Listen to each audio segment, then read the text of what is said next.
Madera okazała się tak fascynująca, że nasza podróż nie zmieściła się na jednym filmie. Zapraszamy zatem na drugi, a w nim szlak PR1 z Pico do Areiro na Pico Ruivo i z powrotem, fantastyczne Nevady, klif Cabo Girao, naturalne baseny Porto Moniz oraz kilka słów o mijającym czasie, rejs katamaranem i plaśnięcie ogonem wieloryba. Zapraszamy!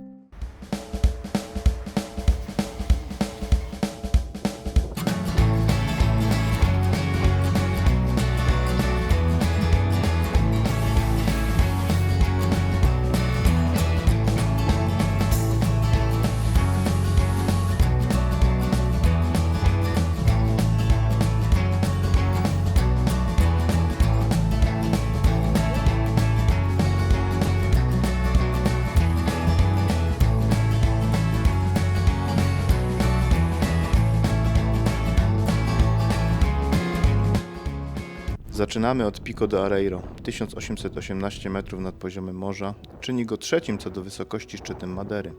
Jest to jednak jedna z łatwiejszych gór do zdobycia i wymaga głównie umiejętności kierowania pojazdem, ponieważ na sam szczyt prowadzi asfaltowa droga.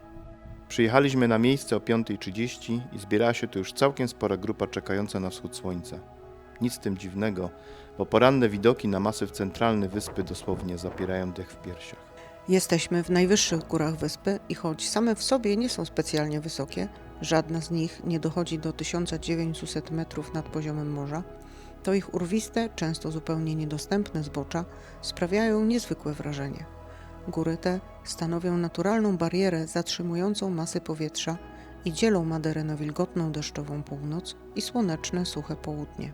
Większość amatorów wschodu słońca wraca na dół na śniadanie, a my, niemal sami, idziemy na szlak PR1 łączący Pico do Areiro z najwyższym szczytem Madery Pico Ruivo. Szlak jest dość wymagający i miejscami stromy, jednak zdecydowanie łatwy. Miejsca z ekspozycją są zabezpieczone i choć niektóre przejścia, zwłaszcza instagramowa grań Pedra Rija, wyglądają spektakularnie, naprawdę jest bezpiecznie. No, chyba że ktoś ma lęk wysokości. Takim osobom nie polecamy.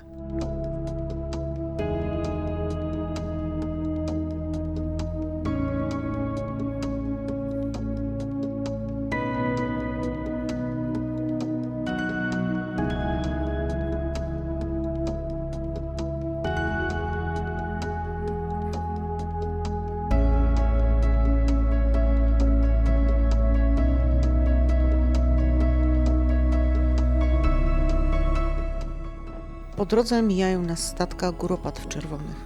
Jest tu zresztą w ogóle sporo ptaków. Niedostępne góry są miejscem gniazdowania wielu z nich, a dla niektórych gatunków jest to jedyny dom.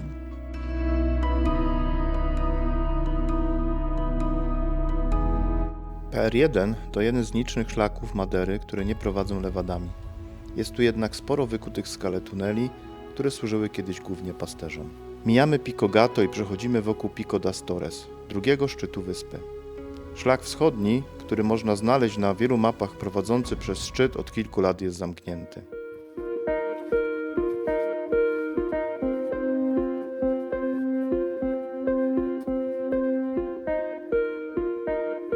Wychodzimy już pod szczytem Pico Ruivo w Dolinę Martwych Drzew. Wypalone do białości wrzośce są pamiątką po pożarze w 2010 roku.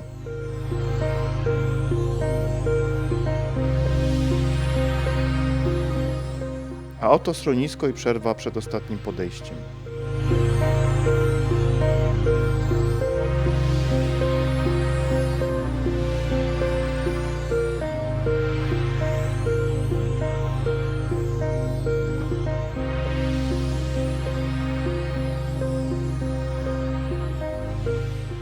Na szczycie napis Zeus a terra cantam a gloria de Deus. Niebiosa i ziemia wyśpiewują chwałę Bogu.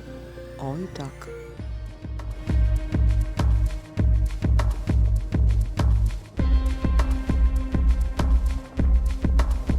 Dzień dobry Państwu. Co Państwo mogą powiedzieć na temat trasy PR1? Wspaniale. I don't understand. So, what are you talking to me? Po przejściu 7 km po ciężkich górach mieszają nam się wszystkim języki, jak słychać. Teraz czeka nas droga powrotna.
Kończymy tam, gdzie zaczęliśmy.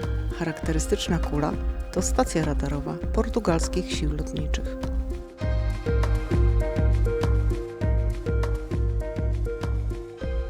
Robert zaprasza. Oh, spectacular view. Jeszcze ostatnie zdjęcia z PR1.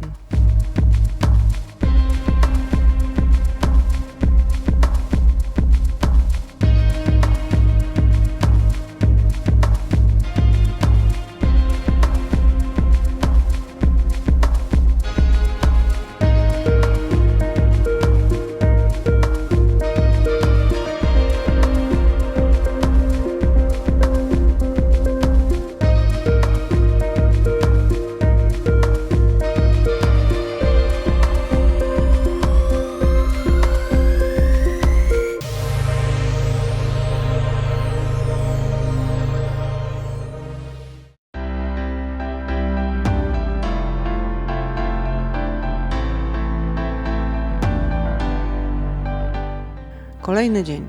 Z parkingu Queimadas wybieramy dziś szlak na PR9 do Caldeirao Verde. Nazwa Queimadas oznacza spalone, jednak miejsce jest zdecydowanie warte polecenia. Kryte strzechą domki, w jednym z nich można napić się kawy i zjeść pyszne ciasto, kaczki i gęsi przy małym stawiku i bajeczne, ogromne rododendrony tworzą bajkowe miejsce.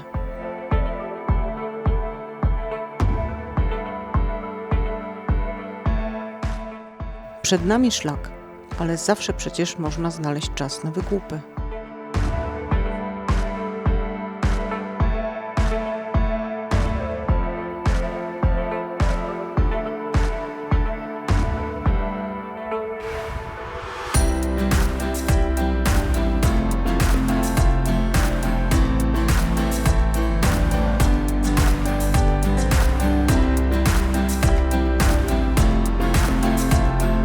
Idziemy kolejnym tunelem Lewady. To jest niesamowite, jak człowiek potrafi wykuć tunel tylko po to, żeby w inne miejsce dostarczyć wodę. A teraz no, piękna atrakcja turystyczna.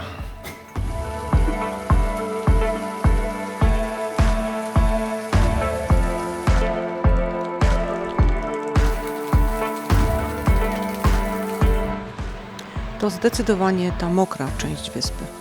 Woda jest tutaj dosłownie wszędzie. Pod stopami leje się po skałach i kapie z drzew. Mijamy kolejne wodospady wzdłuż szlaku, który prowadzi wzdłuż głębokiej doliny São Jorge. Woda, woda i woda.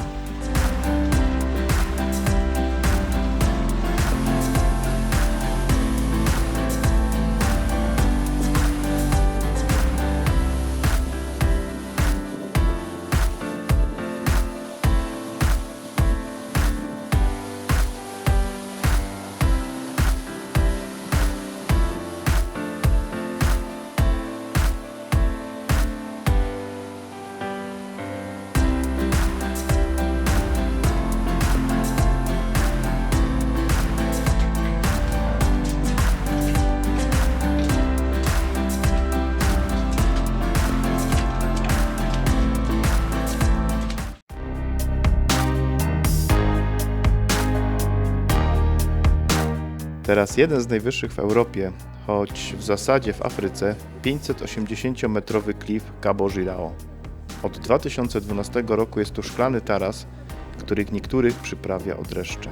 Cabo Girao ma też polski akcent. Jest legenda, która mówi, że nasz król Władysław Warneńczyk jednak przeżył bitwę pod Warną i jako Enrique Alemão żył na Maderze. Zginął ugodzony kamieniem, przepływając właśnie pod Cabo Girao.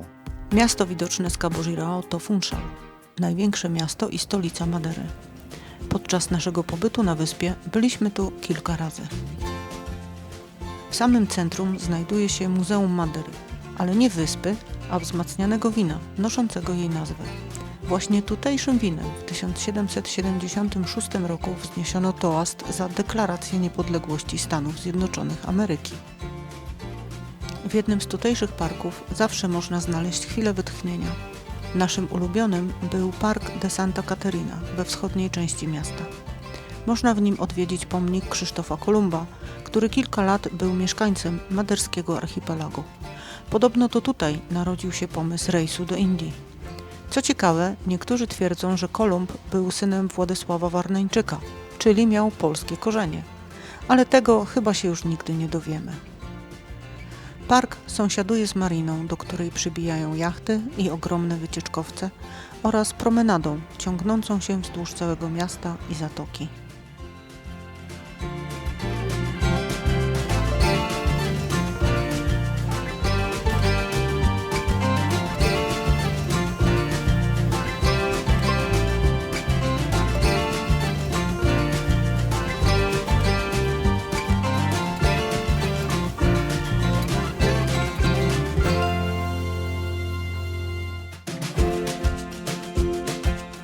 Warta zwiedzenia jest w Funchal Rua de Santa Maria. W 2010 roku miasto rozpoczęło projekt Arte das Portas Abertas, czyli sztuka otwartych drzwi. Zakupiono farby, zaproszono do współpracy artystów i unikana przez wszystkich część Starego Miasta stała się uczęszczaną przez turystów atrakcją Funchal. Aby obejrzeć malowane drzwi, warto być tutaj przed południem, bo później otwierają się w nich liczne kawiarnie i restauracje. Mieliśmy nawet naszą ulubioną, oczywiście rybną. Prawdopodobnie najlepsza rybna zupa na świecie. No to podano nam espadę z bananem. Podobno trzeba to zjeść. Dla nas się wydaje coś niemożliwego, ale wierzę w to, że to będzie dobre, a nawet wiem, bo już jadłem.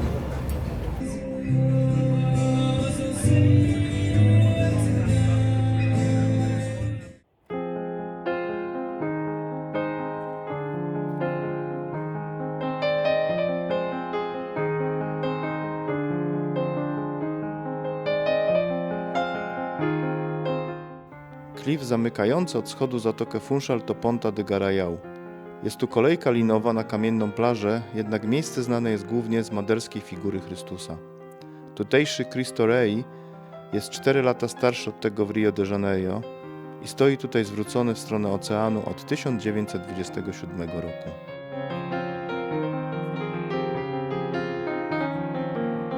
Obecnie ta okolica to rezerwat podmorskiej przyrody i miejsce chętnie odwiedzane przez nurków, ale ma smutną historię. Na Maderze do XVII wieku z tego właśnie klifu wrzucano do morza ciała zmarłych niekatolików. Na wyspie był całkowity zakaz chowania takich osób na cmentarzach, które wszystkie należały do kościoła rzymskokatolickiego.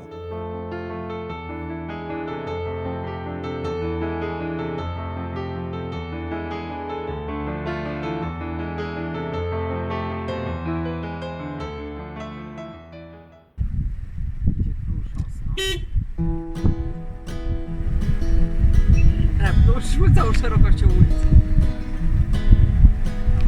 Ale one na sygnał zareagowały. Tanecznym krokiem.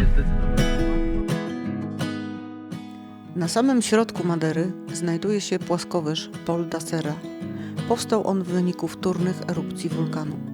Pasą się tu półdziko liczne krowy, które nic sobie nie robią z turystów. Pol da Serra jest nazywana gąbką Madery. To tutaj biorą swój początek niemal wszystkie maderskie rzeki.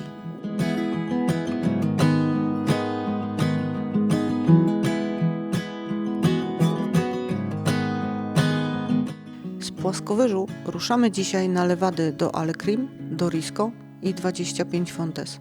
Można i warto przejść je wszystkie jednego dnia.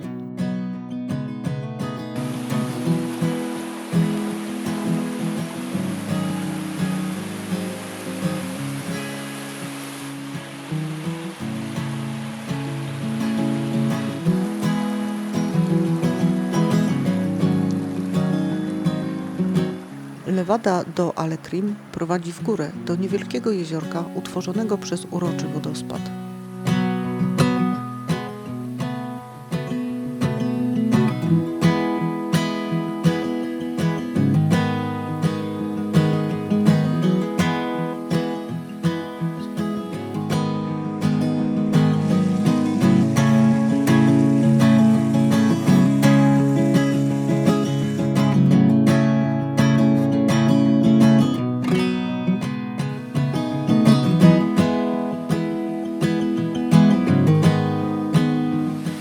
Wydawałoby się, że stoję przy jakimś drzewie.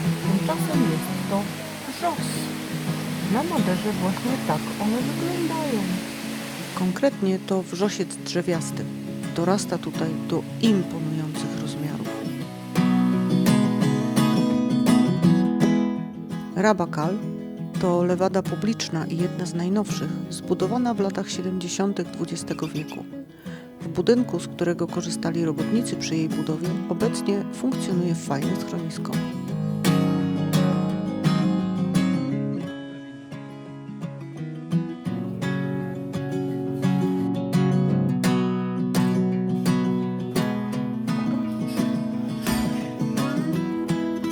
Dostaliśmy takie ciasteczko, a za chwilę będzie kawa. A to jest bolo de chocolate e café.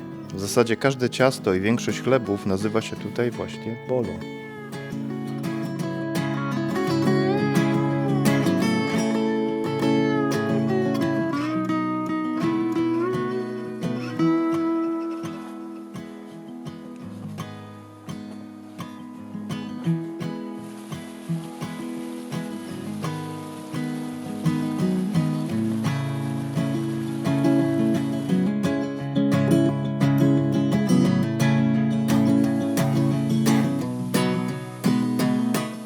Lewada 25 Fontan. Obowiązkowy punkt programu. Wiele osób przyjeżdża tylko tutaj. To najkrótszy i najłatwiejszy szlak z naszej dzisiejszej trójki. Krótki i łatwy nie oznacza jednak nudny. I fontan jest znacznie więcej niż 25.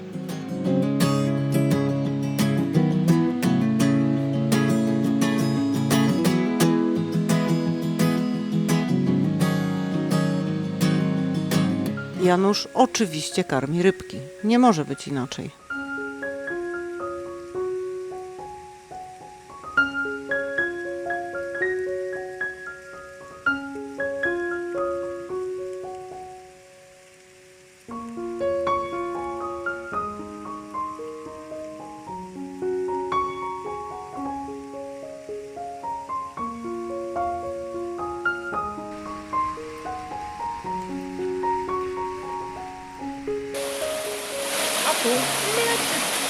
To naprawdę maderski mlecz krzewiasty. Dorasta nawet do 2 metrów.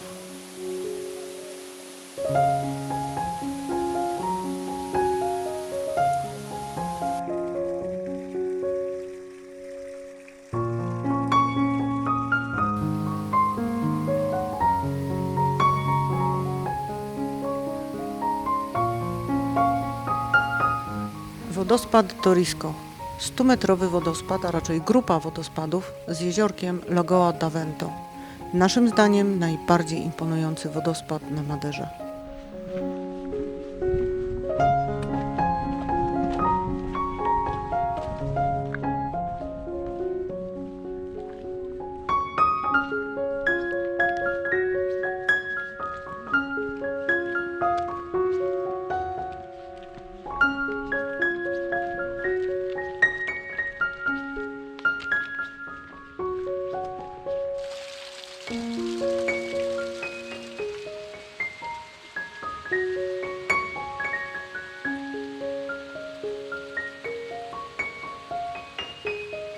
Kiedyś za wodospadem prowadziła dalej ścieżka i jest nadal zaznaczona na wielu mapach. Jednak od kilku lat ta droga jest zamknięta.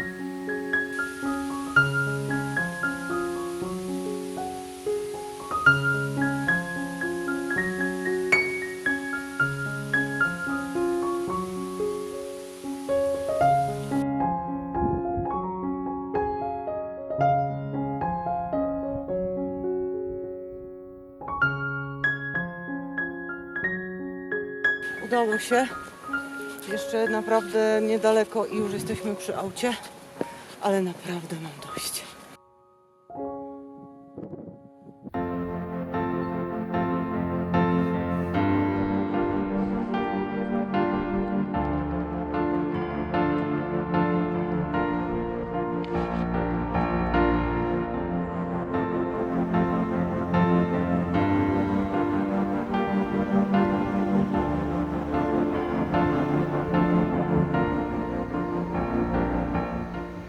Ribeira da Janela to niewielka miejscowość. Niby nie ma tutaj nic więcej oprócz ujścia rzeki do morza i kilku skał z gęstymi bazaltowymi słupami. A jednak kamienna struktura świadcząca o wulkanicznej historii i plaża z ogromnymi kamieniami, z hałasem przetaczającymi się pod falami wody o bajecznym kolorze zrobiły na nas takie wrażenie, że zostaliśmy tutaj sporo ponad godzinę.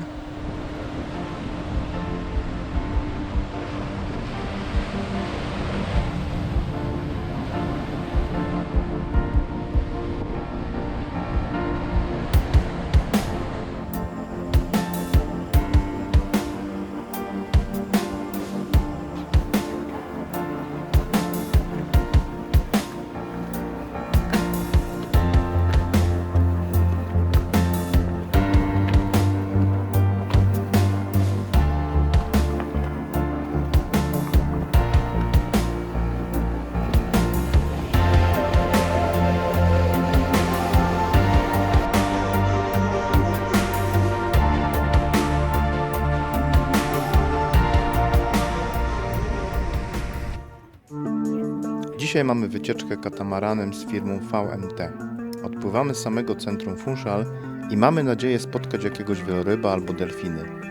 Firma daje gwarancję, jeśli się nie uda, mamy drugi rejs gratis. Tyle, że już niedługo wracamy do domu i mamy jednak nieco inne plany.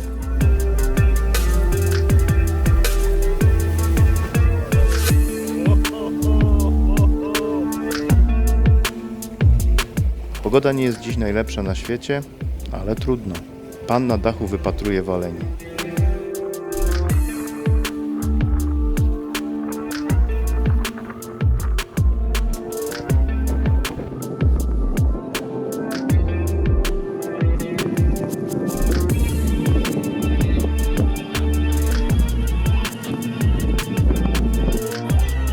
Udało się. Długopłetwiec Bryce'a. Tylko tyle udało nam się nagrać, ale było naprawdę super. Ależ to kawał zwierzaka. Teraz widać tylko jego footprints. Okazuje się, że wieloryby zostawiają właśnie takie ślady na powierzchni morza.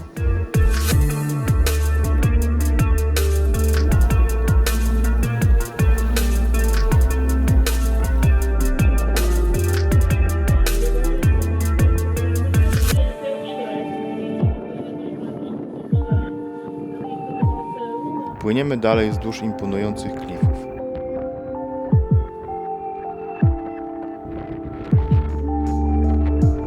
Mijamy Camara de Lobos, niewielkie miasteczko przycupnięte u stóp wzgórza, całkowicie zajętego przez hodowlę bananów. To jedna z najstarszych miejscowości Madery.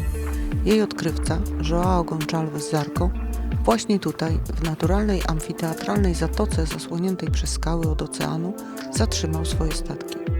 A ponieważ roiło się tutaj od fok, nazwano to miejsce Camara de Lobos, czyli komnata fok. Lobos to właśnie foki. Statki, a raczej łodzie, cumują w zatoce do dzisiaj, ale teraz są to kolorowe łodzie rybaków specjalizujących się w połowie pałasza czarnego, czyli espady. Połów jest o tyle skomplikowany, że pałasz żyje na głębokości sporo ponad 1000 metrów i ze względu na żerowanie ryby musi być prowadzony w nocy. Specjalne żyłki z hakami z przynętą podobno wyciąga się z wody nawet 2 godziny.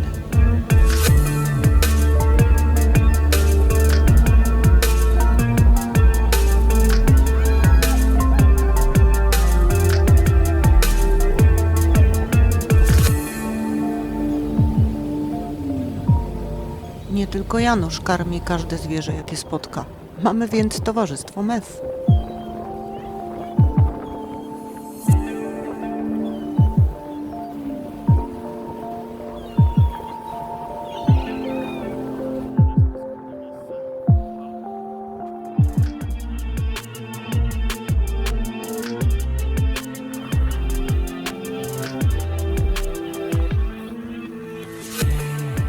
Zbliżając się już do Funchal, mijamy jeszcze dzielnicę hotelową São Martinho.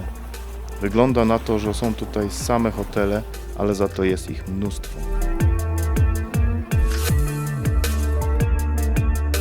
Koniec przygody. Te 3 godziny okazały się naprawdę krótkie.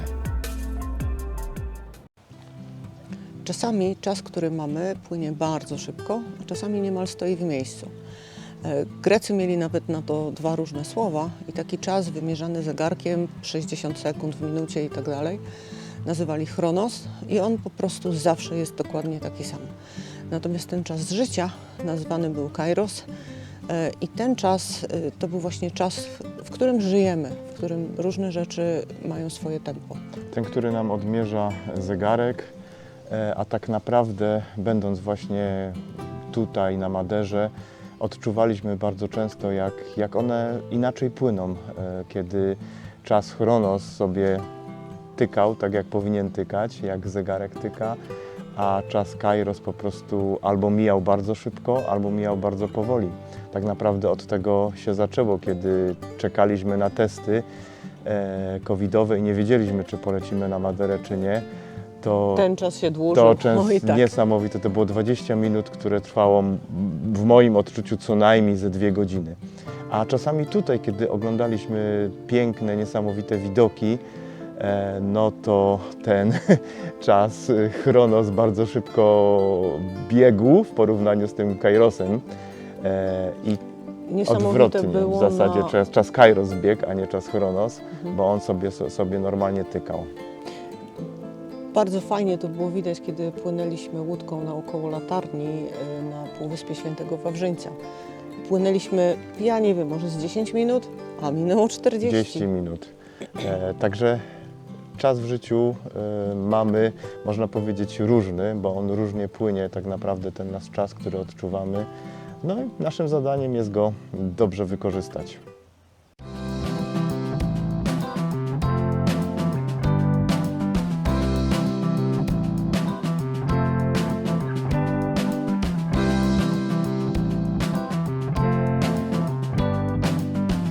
Jak mówimy o dobrym wykorzystywaniu czasu, to i sami korzystamy ze swoich rad. Dzisiaj w Porto Moniz. Nie zostało ustalone, czy w końcu pływaliśmy w oceanie, czy nie. Pytanie, czy naturalne baseny się liczą. Niestety, jak to na Maderze, dziś pada deszcz, w końcu jak zwykle tutaj mamy przecież wiosnę. Nie odpuszczamy kompanka i pogoda nieco się poprawia. Z betonowego brzegu podziwiamy kraby. Naturalne baseny w Porto Moniz. Można czekać na lepszą pogodę albo korzystać z tego czasu, który jest. Wybieramy to drugie i żyjemy w konsekwencji. Cudownie.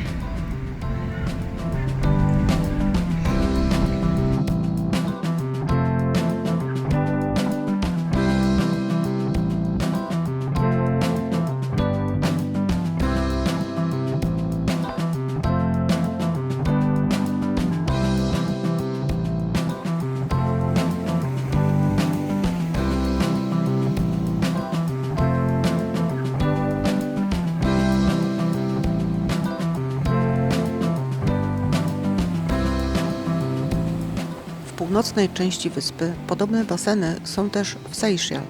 W nich nie pływaliśmy, bo tego dnia było naprawdę zimno.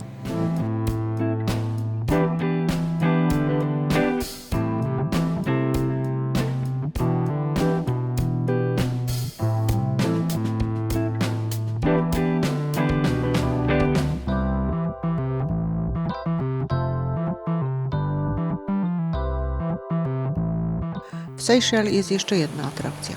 Plaża z czarnym, wulkanicznym piaskiem.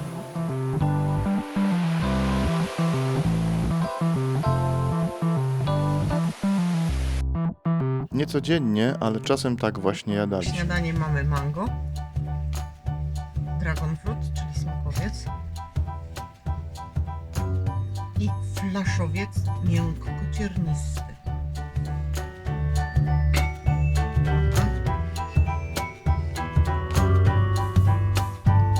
Kroimy wierszy.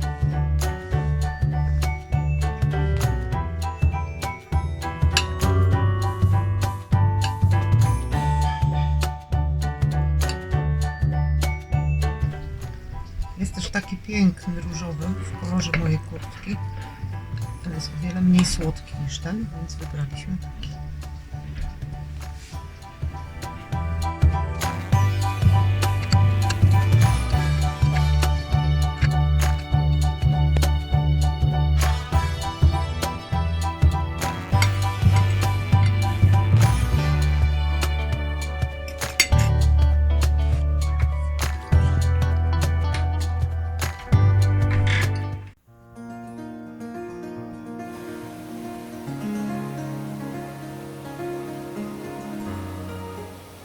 Już mówiliśmy, że w zasadzie każda lewada jest inna. Fazia dos Rodriguez okazała się najbardziej mokra, zielona i strasznie na niej zmarzliśmy. Ale naprawdę warta przejścia. Widać na niej ogrom wody zmagazynowanej w tutejszych lasach. Dosłownie wszystko i wszędzie jest tutaj mokre.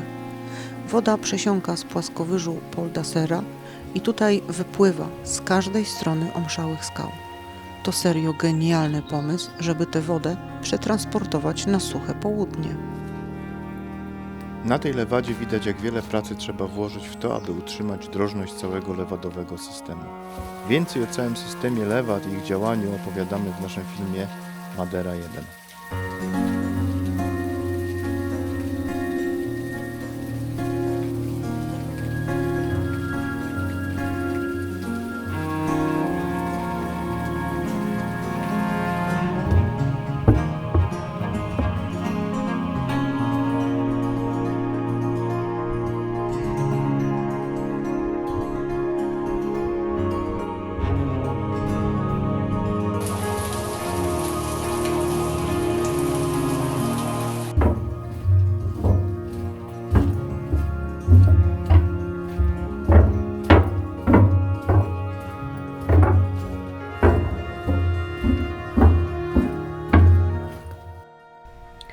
Jesteśmy już dużo dalej. Prawie nie słychać kapiących kropli. Woda tutaj płynie bardzo spokojnie. Nie wiem, czy to widać. Trochę tak. To jest woda właśnie w lewadzie. Płynie sobie. No i idziemy dalej. Taki tunel, tamte światełko to jest Janusz i odbijające się w wodzie do światło czołówki. No i tak tutaj wygląda. Kilometr tej lewady. To jest ciekawe, że kiedy się jedzie szlakiem, kilometr to w zasadzie jest nic. A taką lewadą okazuje się, że dużo dłużej. Bardzo wąskie przejście, o tutaj tymi skałami. O, tak to wygląda i tu jest na dole chodnik, którym idziemy. Tyle go jest i dalej tu woda.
To już południe wyspy.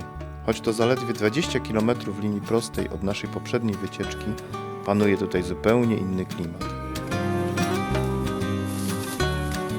Jesteśmy prawie w małej dżungli. Schodzimy z klifu. Niesamowite wrażenie. Schodzimy z Prazere z klifem na dół do miejscowości Jardim do Mar. Bardzo długo można było się tutaj dostać jedynie tędy albo łodzią od strony morza. Tak było zresztą w wielu tutejszych miejscowościach.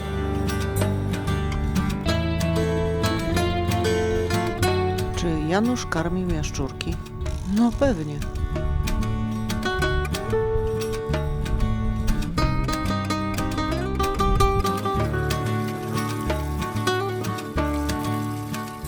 Jesteśmy ze 100 metrów nad miasteczkiem.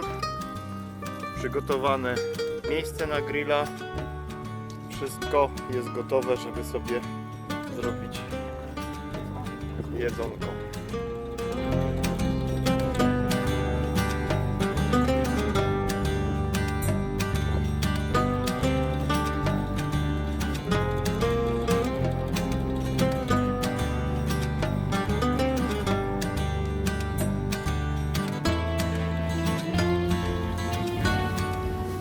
Tutaj jest hamak oryginalny z tego, co jest napisane z XIX wieku.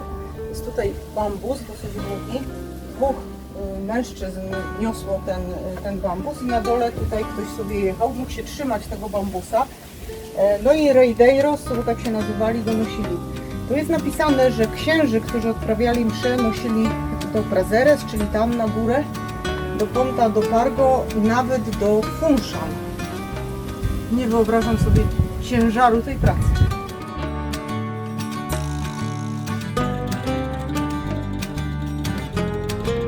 Szlak prowadzi plątaniną wąskich przejść między niewielkimi domkami.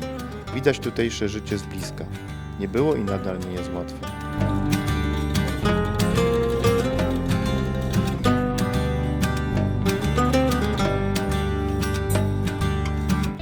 Wchodzimy do młyna wodnego.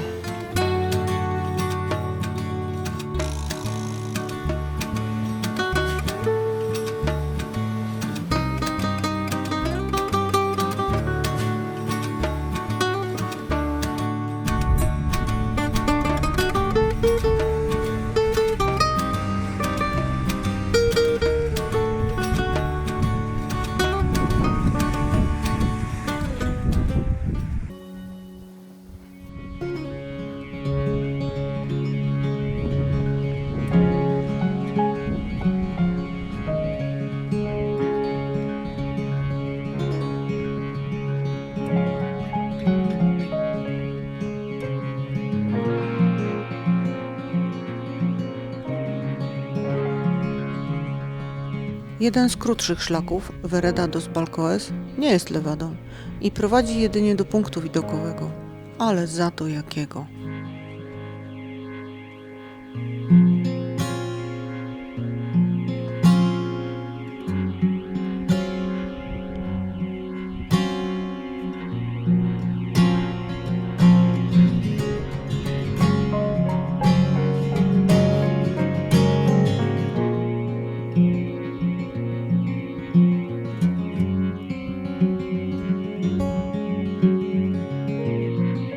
Mgiełka niestety trochę psuje widoczność na zdjęciach, ale tam i wtedy tylko dodawała klimatu.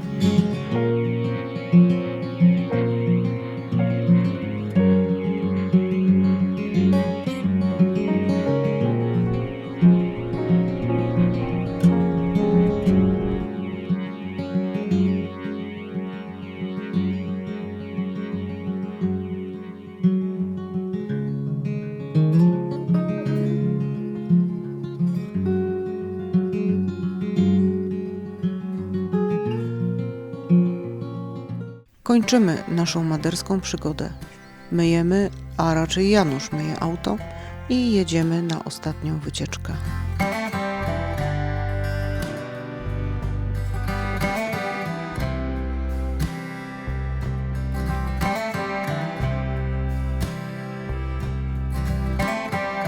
Ponta do Pargo to najbardziej na wschód wysunięty punkt Madery.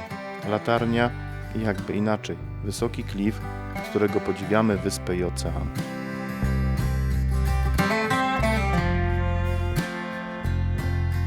Lotnisko i żegnamy wyspę.